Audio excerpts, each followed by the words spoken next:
fisiología de la pubertad precoz, la telarca prematura, adrenarca prematura, pubertad retardada y finalizamos con la adolescencia. Entonces, en cuanto a las generalidades, ¿qué es la pubertad? La pubertad es un fenómeno biológico a través del cual se desarrollan los caracteres sexuales secundarios, se obtiene la maduración sexual completa y se alcanza la talla adulta. Las características físicas que están asociadas con este proceso incluyen entonces el desarrollo de las características sexuales secundarias, la aceleración de la velocidad del crecimiento lineal y la aparición de menarquia en mujeres y espermatogénesis en hombres. Entonces, ¿qué es la adolescencia? Según el diccionario de la Real Academia de la Lengua, es la edad que sucede de la niñez y que transcurre desde la aparición de los primeros indicios de la pubertad hasta la edad adulta. En resumen, crecer. Entonces, la pubertad y la adolescencia son etapas de transición de la infancia a la edad adulta. La pubertad comienza en niñas a los 8 años y finaliza a los 13 años, cuando ya comienza la adolescencia, y finaliza cerca de los 19 años. En la pubertad vamos a ver que los procesos son más como de los cambios físicos, hormonales, y estos van a permitir la transformación del cuerpo infantil en un cuerpo adulto hacia el final de la adolescencia. Y en la adolescencia ya vamos a ver que los cambios son más que todo emocionales y comportamentales. Entonces, esta identificación de Tanner nos ayuda a identificar el inicio de la pubertad y el desarrollo de los caracteres sexuales. Entonces vamos a tener que Tanner 1 o prepuberal, pues vamos a ver a la niña sin tejido glandular, y esto normalmente lo vamos a ver en niñas menores de 9 años. En el Tanner 2, entonces ya el botón mamario, pues lo vamos a empezar a ver con una pequeña zona del tejido circundante glandular, y la areola va a empezar a ensancharse. Esto más o menos pasa entre los 9 y los 13 años.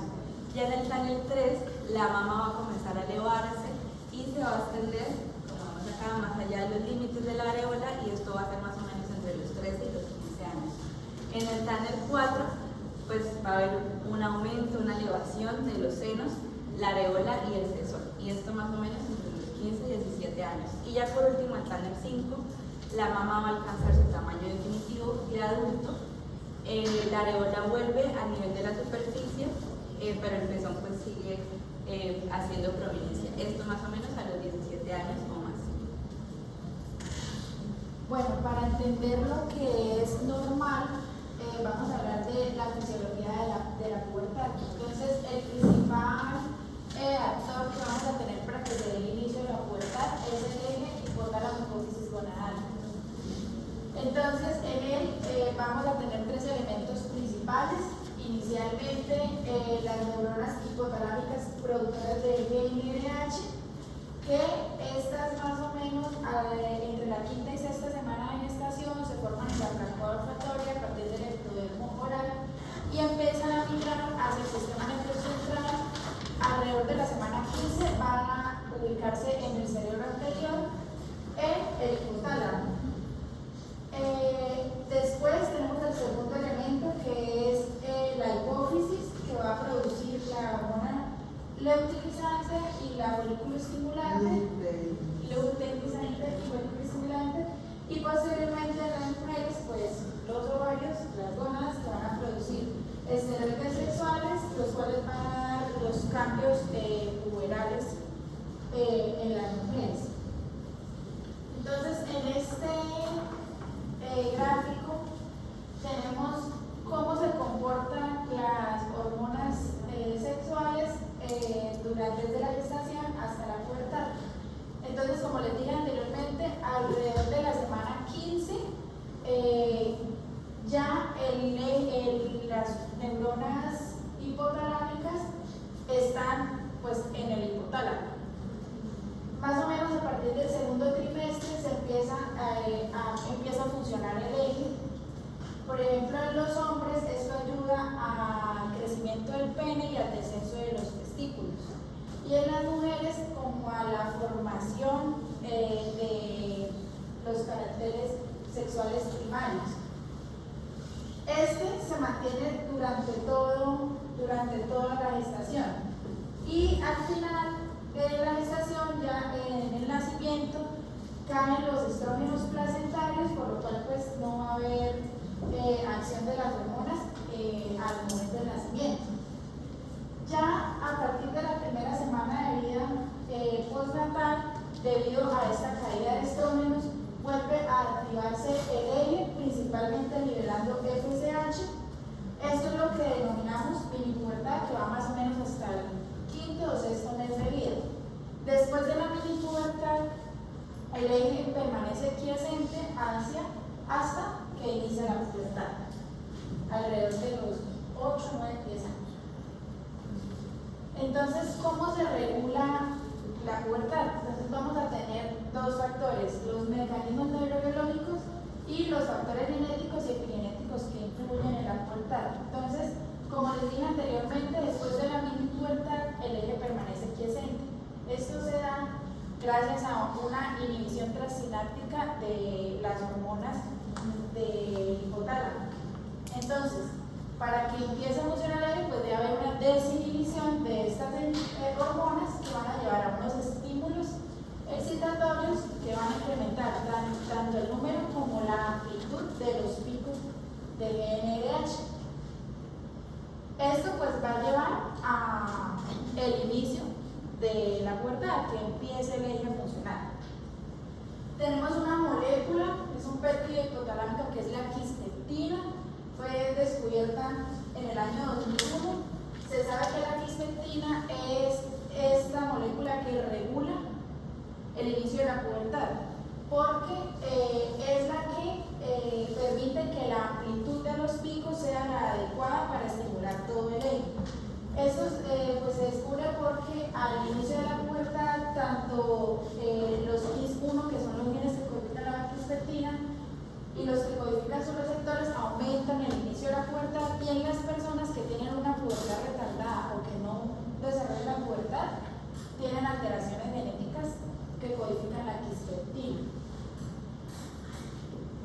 Dentro de los factores genéticos y epigenéticos, vamos a tener que la variabilidad del inicio del timing, el timing es el inicio de la pubertad en una población determinada, va a llevar de 4 a 5 años, esta determinada por factores genéticos hasta en un 80%.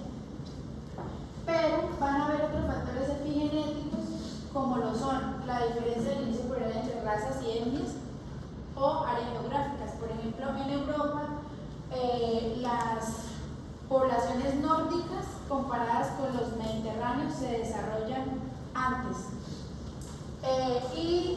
Por razas, la raza negra tiene una pubertad más retardada que la raza blanca. Algunos factores nutricionales, la microbiota intestinal, los jóvenes expuestos a estrés crónicos como lo son el abuso o el maltrato infantil, algunas condiciones inútiles como son por ejemplo las niñas que tienen bajo peso, un RCI o bajo peso para la edad gestacional, cuando ganan peso o cuando se compensa ese peso en los primeros 2 meses, tienden a tener una pubertad adelantada. Algunos disruptores endocrinos como lo son los pesticidas, el bisfenol, que tienen en su composición química tienen una estructura química parecida a los esteroides sexuales, hace que se interrumpa que se adelante la pubertad. Entre otros casos tenemos la adopción, sobre todo las niñas adoptadas tienden a ser pubertad adelantada.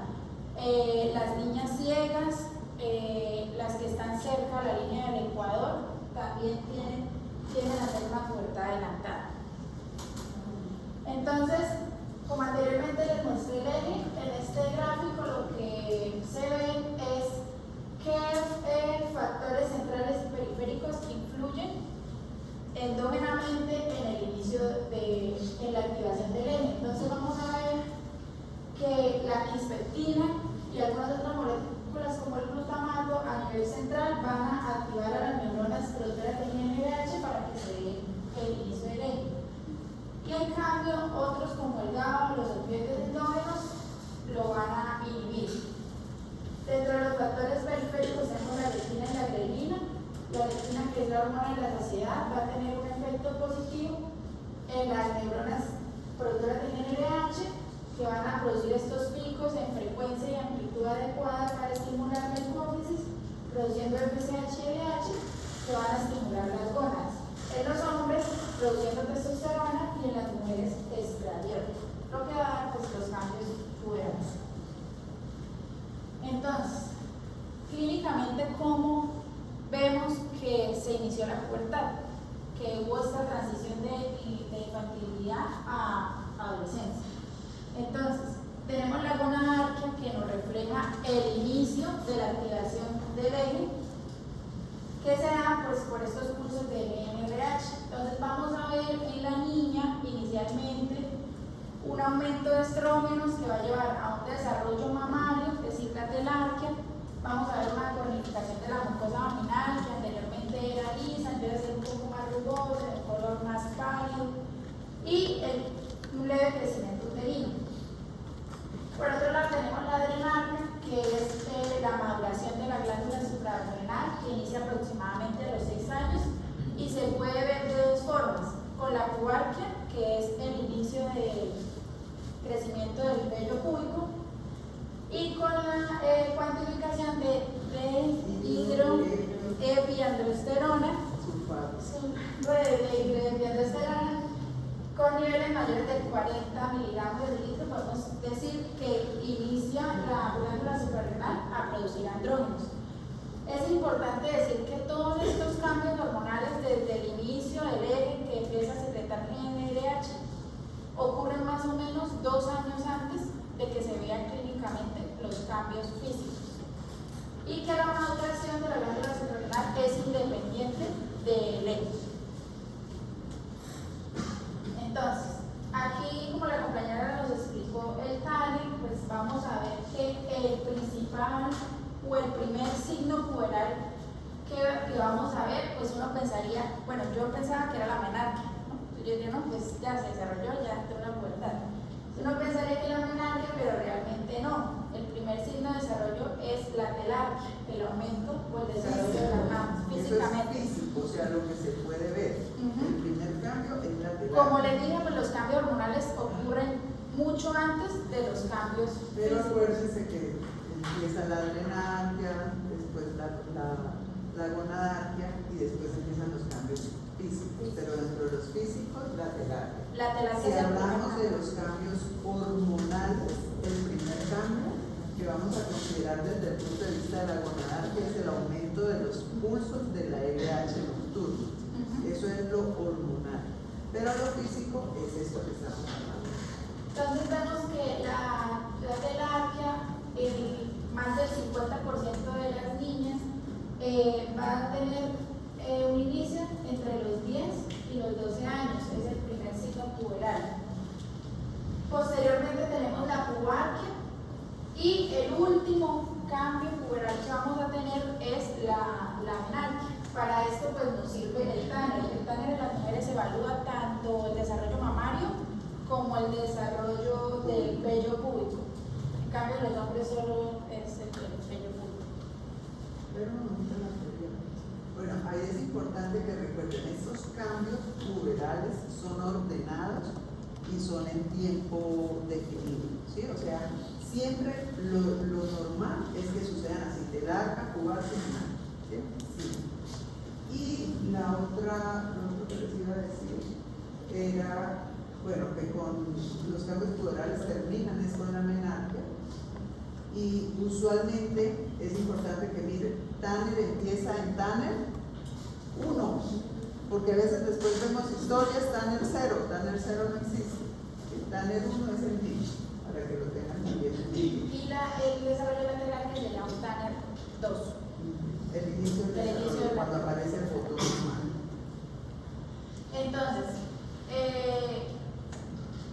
como se activa el eje, vemos que al final lo último que ocurre en las gónadas es la secreción de estrógenos por el ovario.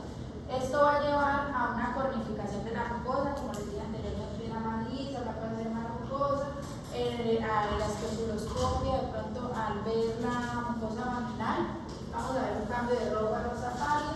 Posteriormente se va a dar ese leve crecimiento uterino y una leucorrea fisiológica.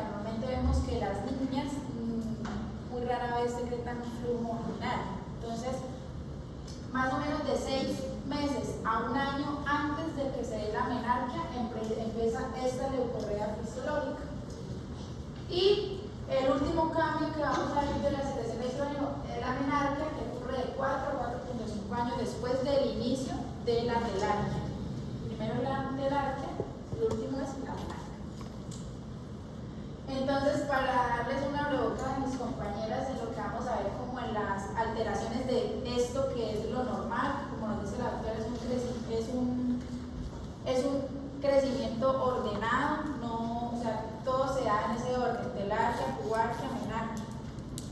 Entonces, cuando existen, van a haber esas variaciones de ese orden, entonces vamos a tener lo que es la pubertad precoz y el retraso puberal. La pubertad precoz se describe como el desarrollo de la pubertad antes de los 8 años en las niñas, que es pues lo que estamos viendo hoy, y de los 9 en los niños. El retraso puberal puede tener 3 definiciones, entonces hay que tenerlas en cuenta porque una no complementa a la otra, puede ser o la una o la otra. Entonces podemos tener que la niña tenga una ausencia de telarquia a los 13 años, es decir, no ha iniciado su desarrollo mamario. Que tenga una falta de menstruación después de 5 años desde el inicio de la telarquia. Como les dije anteriormente, la menarquia ocurre de 4 a 4.5 años después de la telarquia. Si han pasado más de 4.5 años y no ha habido menarquia, es pubertad retrasada o interrumpida. O que no haya inicio de la menarquia a los 18 años. Continuamos con pubertad precoz. Miren ahí que en la edad promedio en el momento para la menarquia está en 12.8 años. Al principio de 1900 la edad promedio para la menarquia era como los 16 años y ha ido disminuyendo.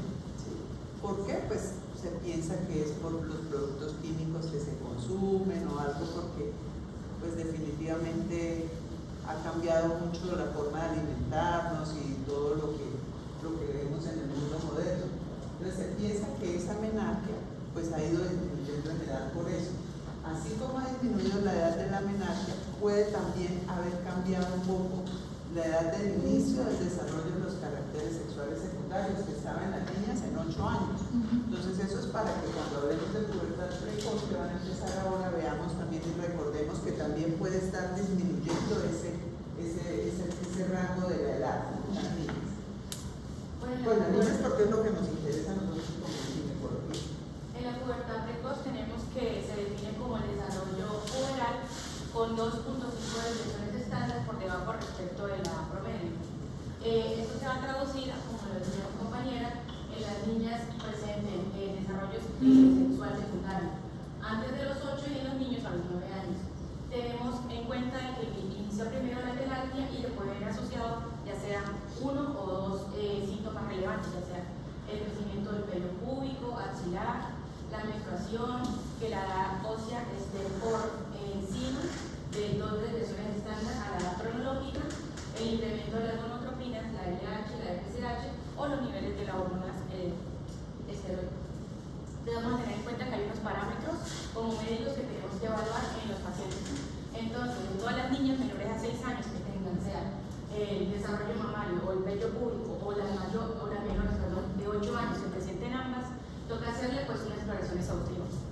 En las niñas menores de 8 años que tienen desarrollo precoz de las mamas, estamos de la telarquia y la adrenarquia, pues necesita una anamnesis, necesitamos hacer exploración física pues detallada y también pues determinar la edad ósea si está de acuerdo o no.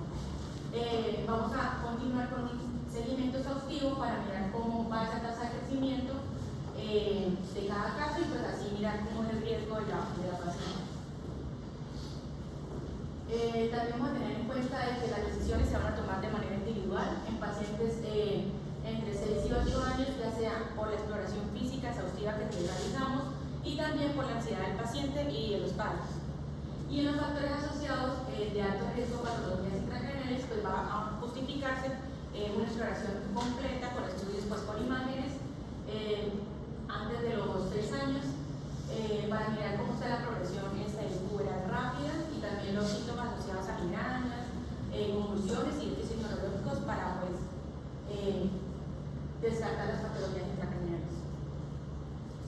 Vamos a tener en cuenta que la clasificación pues tiene poco utilidad en la práctica clínica porque esta práctica no es todo un diagnóstico final, pues una vez se haga ya la evaluación completa. Entonces tenemos en cuenta de que se dividen en dos: pubertad precoz central o verdadera, que esta se va a dar por la maduración y la activación del eje hipotálamo hipófisis gonadal, que va a presentar a una edad temprana. Esta se va a caracterizar porque en las niñas va a haber un desarrollo mamario y el vello púbico, y en los niños va a haber el desarrollo de los testículos y el vello púbico en varones. Eso va a ser isosexual, significa que corresponde al sexo del paciente. Entonces, niño va a tener el desarrollo del niño y niña va a tener el desarrollo del niño. Entre las causas tenemos los tumores del sistema nervioso central, el hematoma hipotalámico, en algunos casos tenemos hidrocefalia, con o sin meningocele, parálisis cerebral, traumatismo craneoencefálico y radioterapia. Esta es la otra que se puede presentar, que es las independientes de las monotropinas, que es la pubertad precoz periférica o pseudopubertad precoz. Esta se describe pues como la producción a una edad temprana de NRH y gonotropinas, generalmente se debe pues a la exposición exógena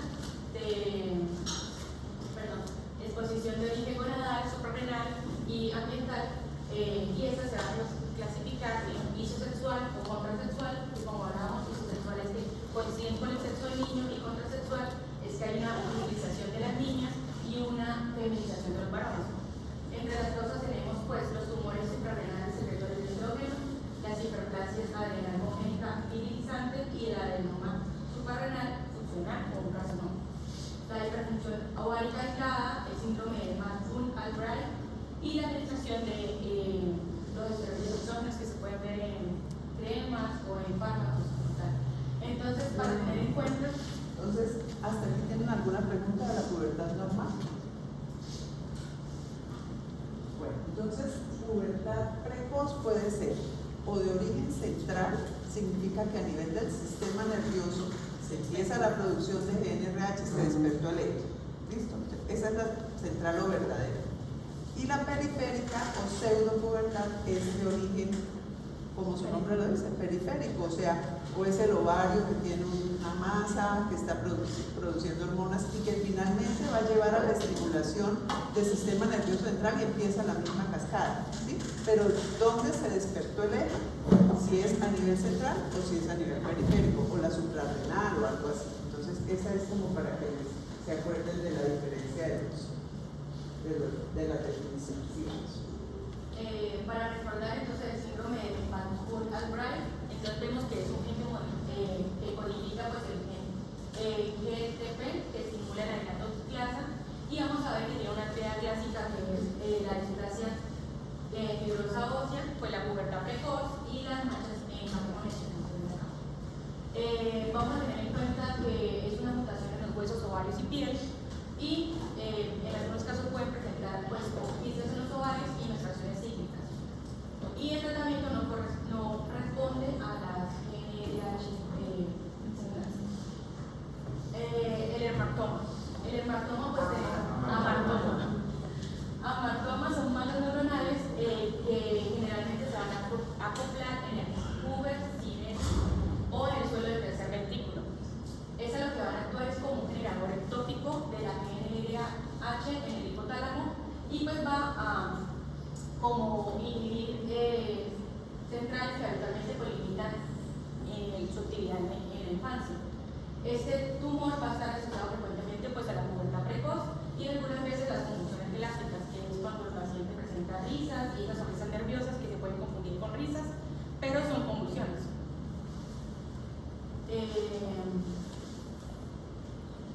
Con respecto a la pubertad incompleta, vamos a ver que son casos aislados o adrenalgias prematuras. Entonces, en este caso es la telarquia precoz arilata, que es un desarrollo mamario antes de los 8 años sin cambios significativos puberales.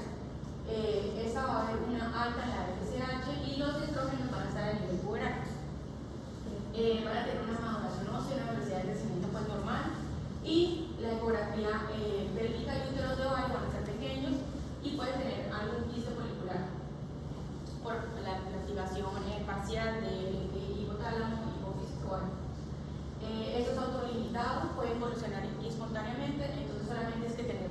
con la paciente. En cuanto a la amenorrea precoz, vamos a ver que también es benigna, autolimitada, puede aparecer entre 1 o 3 episodios, sin otros signos de desarrollo puberal, y pues vamos a ver que también es una activación parcial transitoria del hipotálamo hipofisiario, va a haber un aumento de la LCH y la LH y el diagnóstico de disolución. Vamos a ver si tiene enfermedades hemorrágicas, traumatismos, si ha sufrido abusos, infecciones, o si tiene un tumor de vagina o presenta prostatas. En cuanto al enfoque diagnóstico, vamos a ver cuándo fue que empezó ese cambio físico por primera vez. Entonces tenemos que tener en cuenta el niño cuando empezó o la niña cuando empezó con esos cambios, mirar si hay antecedentes familiares, también de pubertad precoz, y si estuvo expuesto de cierta manera a servicios sexuales exógenos. En cuanto a la exploración física, vamos a tener en cuenta que cómo está el peso, la talla, y obviamente vamos a mirar cómo está el estado mental. A qué edad, o bueno, a qué momento empezaron esos cambios de los corporales, si tiene acné, ginecomastia, gonorrea o tiene alguna pigmentación extraña. También vamos a ver si tiene estrogenización de la mucosa vaginal o si tiene leucorrea para hacer el diagnóstico diferencial. También el tamaño del clítoris, si ha aumentado el tamaño y la velocidad del crecimiento del paciente. Como hablamos, también tenemos el cardiograma, o sea, vamos a mirar la correlación ósea, con la cronológica del paciente. Le vamos a hacer una resonancia de la silla turca con medio contraste para esos tumores que se presentan en ese sitio, y las ecografías pélvicas en dedicación de útero, endometrio y relación del cuerpo y cuello. También vamos a mirar que la longitud uterina sea menor de 35, la relación del cuerpo-cuello menor de 1, los volúmenes ováricos de 2 mililitros, y pues se sugieren el inicio puberal. Estas 3 características. En cuanto al laboratorio, vamos a ver los test de GNRH que van a pues, diferenciar si es una pubertad precoz central. La LCH, la LH va a estar el estradio y el T4 libre y la LCH. En cuanto al tratamiento, como hablábamos, están las dependientes de las gonotropinas, que es la central, que el tratamiento va a ser por medio de los agonistas de la GNRH, que se va a tener un efecto estimulador sobre la secreción de gonotropinas, y si se utiliza de forma aguda, va a tener un efecto inhibidor. Un efecto inhibidor cuando se usa de forma crónica tiene como nombre se le llama efecto Cooley, produciendo pues una desensibilización de la hipófisis y pues va a reducir las gonotropinas y con la maduración gonorrea va a regresar a como estaba. El monitoreo se hace de 3 a 6 semanas y pues se hacen exploraciones de la ósea periódicamente para ver cómo continúa el desarrollo. Y se suspende el tratamiento cuando ya la ósea cronológica es de 12 años.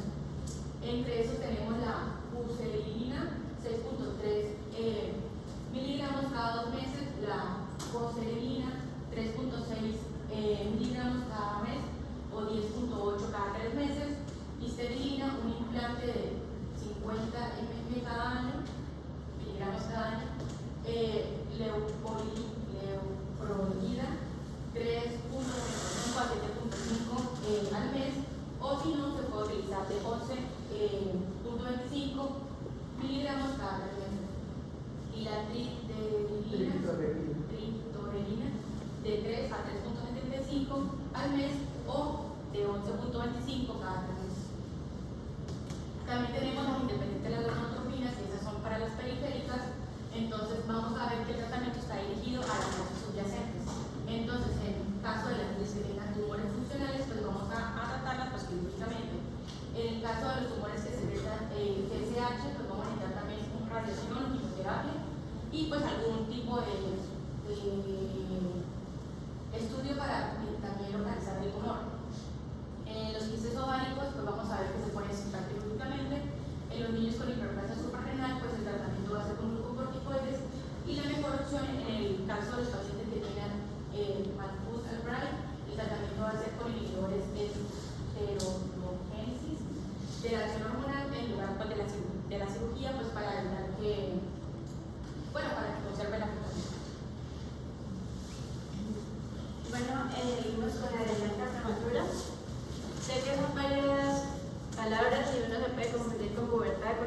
pubarquia, pero esta tiene algo en especial. Entonces, la adrenarquia aparece por andrógenos.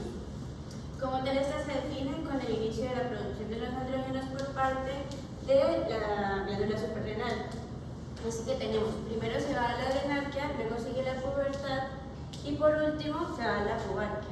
Puse esa imagen de la pubarquia para que recuerden que esta se define como el crecimiento del pelo. Comienza aproximadamente a los 6 años de edad, tanto en los hombres como en las mujeres. Esto tiene algo importante, es que es independiente como tal del eje hipotálamo hipófisis gonadal. Y tenemos que el mejor indicador que Juliana les alcanzó a explicar sobre eso es la concentración sérica de dehidroepiandrosterona, que es una prohormona de la glándula suprarrenal. Como tal, para hacer un poco de la anatomía, tenemos que la zona premedulosa de la glándula nos va a generar los mineralocorticoides, la zona fasciculada, los glucocorticoides y por último la zona reticulada, los andrógenos. Entonces, como tal, la adrenarquia prematura, que ya es una anomalía, es la aparición del vello púbico, el incremento del olor corporal a los 8 años en niñas y a los 9 años en niños, y es fruto de ese exceso que va a haber de andrógenos. La forma más frecuente va a ser la adrenarquia prematura idiopática, o sea, sin una causa aparente, pero este va a ser un diagnóstico de exclusión. Es decir, antes tenemos que descartar varios, como lo son que haya algún tumor que esté secretando andrógenos de más, que haya una hiperplasia adrenal congénita de presentación tardía o una administración exógena de andrógenos. Respecto a qué tan frecuente es esta patología, tenemos que va a haber una relación de 9 niñas a un niño en adrenarquia prematura. Dentro de las manifestaciones clínicas, ya se les acaba de mencionar, la aparición del vello en niñas de 8 años y en niños de 9 años. Sin sintomatología que incluya el desarrollo del botón mamario, lo que se llama como tal la telar. Y los diagnósticos diferenciales, a lo que podemos confundir con esta patología, es que aparezca un vello fino no terminal en área púbica. Es decir, que en la adrenarquia prematura se va a dar un vello grueso. La hipertricosis, que va a ser el incremento del vello corporal de forma normal, la iatrogenia, como tal un fármaco que nos esté produciendo ese exceso de vello, y la pubertad precoz. Bueno, como ven, lo que hablábamos anteriormente, que la parte de los cambios hormonales preceden a los cambios físicos. Miren que hablábamos que la adrenarquia inicia a los 6 años más o menos y los cambios se manifiestan desde los 8. ¿Sí? Y lo que les hablaba de que ha ido disminuyendo la edad del inicio, entonces en algunos journals de pediatría ya dicen que no es 8 años, sino entre 6 y 8, ¿sí? Porque en ese rango de edad pueden ya empezar a haber cambios sin que realmente haya nada patológico que se haya evidenciado. Entonces, si hay estrés y todo eso, por supuesto, pues se hacen todos los estudios y por exclusión se dice, no, pues realmente no hay ninguna patología de base que esté llevando a los cambios. Entonces, por eso se piensa que puede estar también disminuyendo la edad del inicio de los caracteres, del desarrollo de los caracteres sexuales sin que haya realmente nada patológico, porque pues estamos hablando de que entre 6 y 8 tendríamos un diagnóstico de pubertad precoz, pero pues que en este momento digamos que se está como interrogando, ¿sí? Pero cuando es muy temprano que empiezan los cambios, usualmente siempre debemos pensar más en que hay algo de sistema nervioso, o sea, algún tumor, ¿sí? Entonces, por lo menos una niña de 3, 4 años que nos empieza con cambios puberales, pues tenemos que pensar que casi la gran mayoría va a estar relacionada en que sea una pubertad precoz verdadera asociada a un tumor, como para que lo tengan. Sí. Ya dentro de la adrenarquia prematura, como está la evaluación diagnóstica, primero en el examen físico que vamos a buscar, están muy pendientes del IMC, un aspecto fuchiloide, la tensión arterial como usted, en la piel, pues esto va a ser más enfocado pues, al crecimiento del vello púbico, y en el abdomen descartar visceromegalias. Y bueno, el vello, que es lo más importante en esa patología a evaluar. También mencionaba que se debe medir el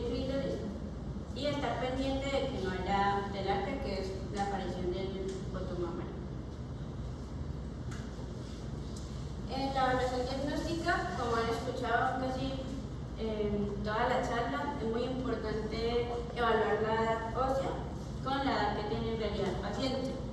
En la ecografía abdominal, descartar la causa de que sea de tipo tumoral. En la ecografía pélvica, un tumor ovárico. Ecografía testicular, pues en el caso de los hombres, la simetría. Y los valores de la DHEAS, que si son superiores de 700, se puede sospechar sobre patología tumoral, y la testosterona, valores muy elevados, mayor de 2, sugiere valores de tumores. Camilo Zambrano. Camilo, ¿cómo evaluamos la edad ósea?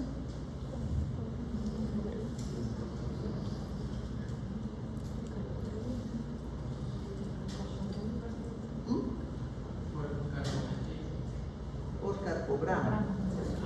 Carpograma es una radiografía donde miran la distribución de los huesos y de acuerdo a eso, por las tablas se saca cuál sería la edad ósea de esa persona. Ya entre el tratamiento, pues nos vamos a decantar como tal con la causa, así que aquellas que son adrenalia prematura y idiopática no van a tener un tratamiento aparente porque no sabemos la causa, como lo dice el nombre.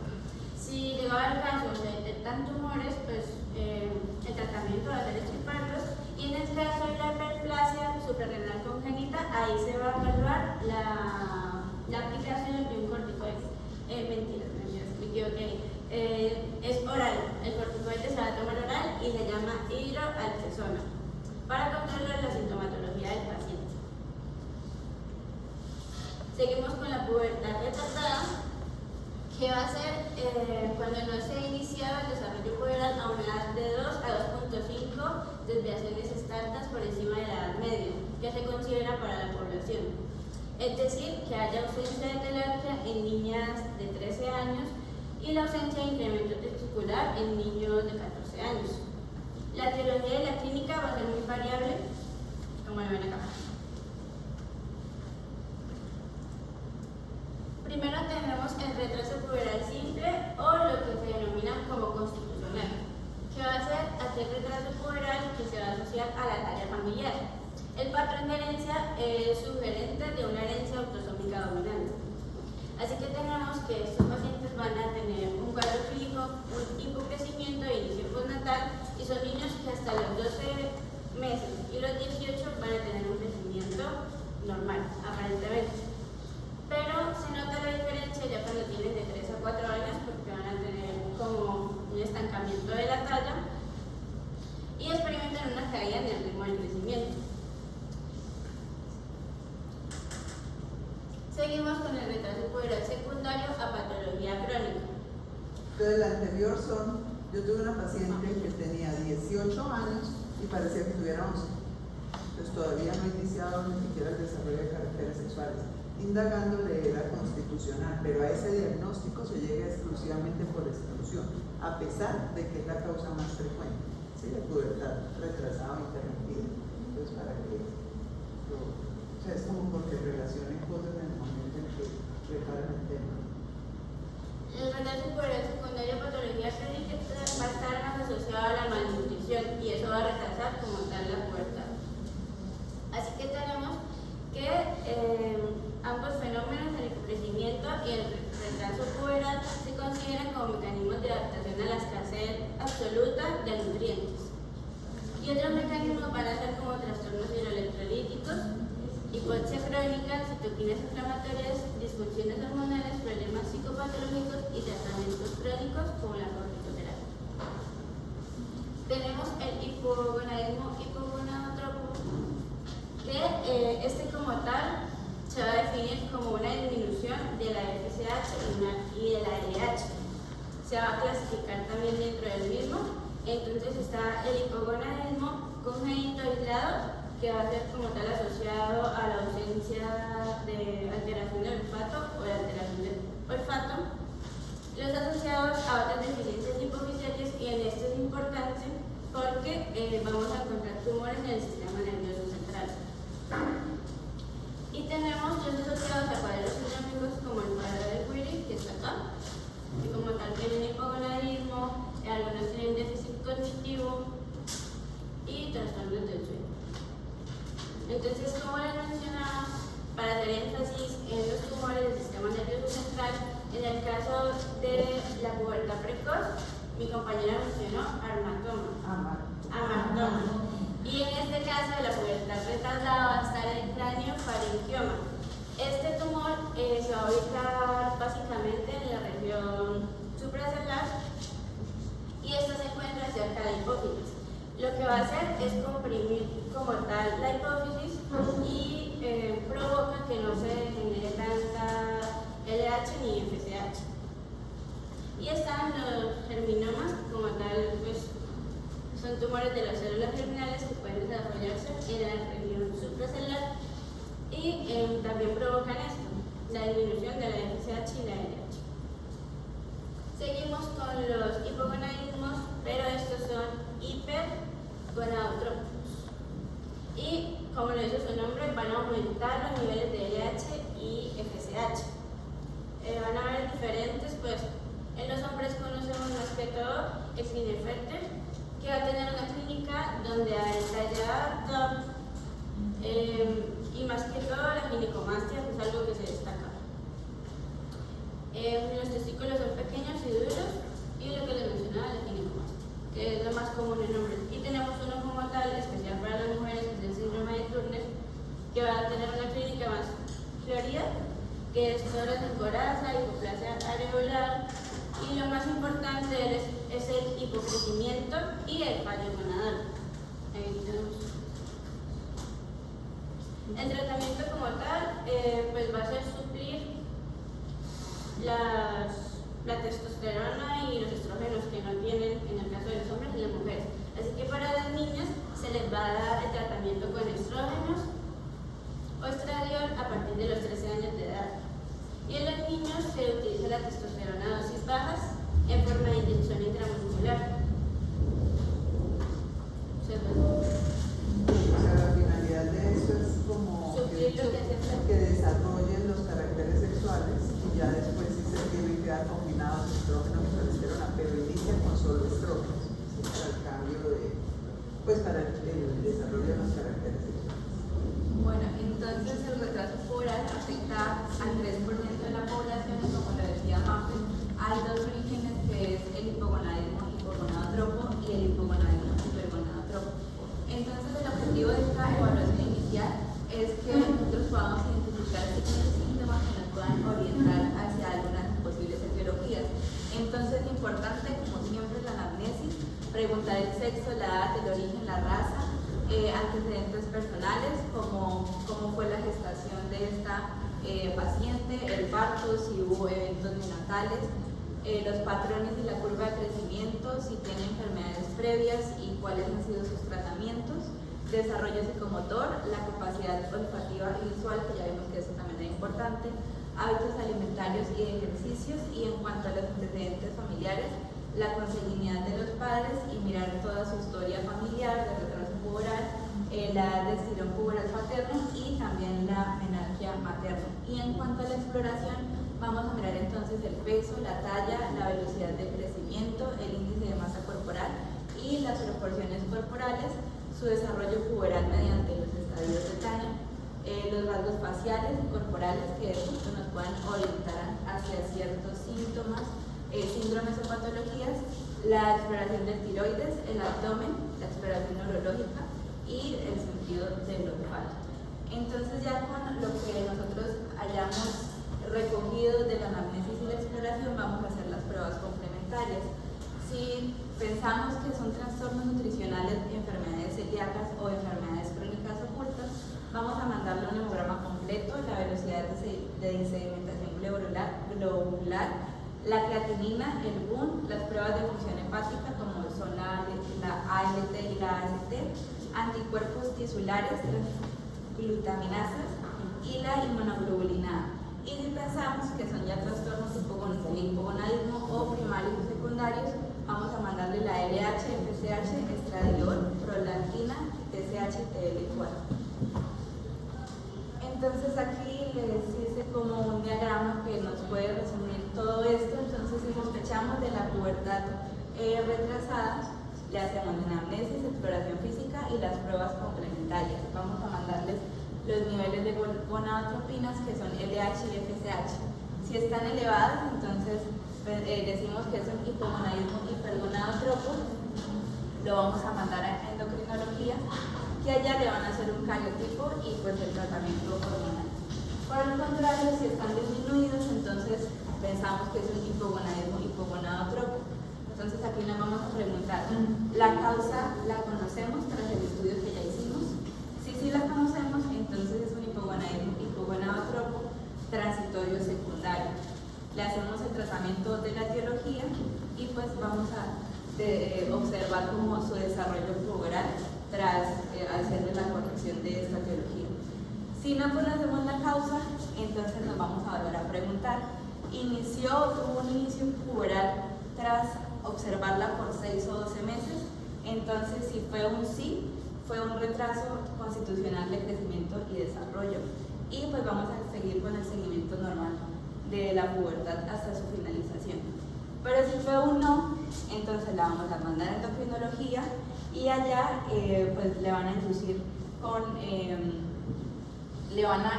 el fármaco de inicio de pubertad y pues van a mirar el inicio puberal cómo fue, si hubo progresión espontánea. Si no hubo progresión espontánea, entonces es un hipogonadotropo permanente. Aquí le van a hacer entonces un cariotipo y pues ya el tratamiento hormonal sustitutivo. Y pues esta es una tabla que me pareció interesante traérselas, que es la frecuencia de las formas de retraso puberal en relación con la totalidad de los casos de pubertad retrasada con diferencia por sexos. Entonces, el retraso constitucional de crecimiento y desarrollo en niños lo vamos a ver en un 60-65% y en niñas en un 30-35%, su etiología idiopática.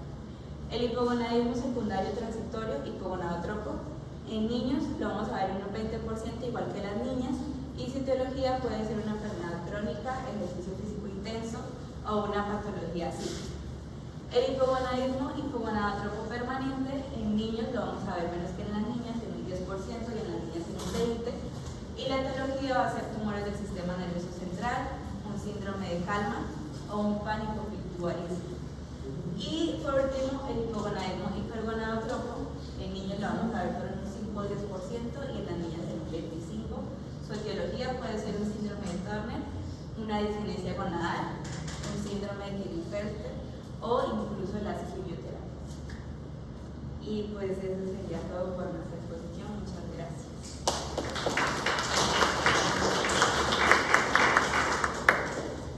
Bueno, chicos, ¿tienen alguna pregunta, algún comentario? Pedro no contestó, no sé si lo... Entonces, ¿qué les dijo anoche finalmente? Solo dijo que las 8. ¿Y tenían clase hoy?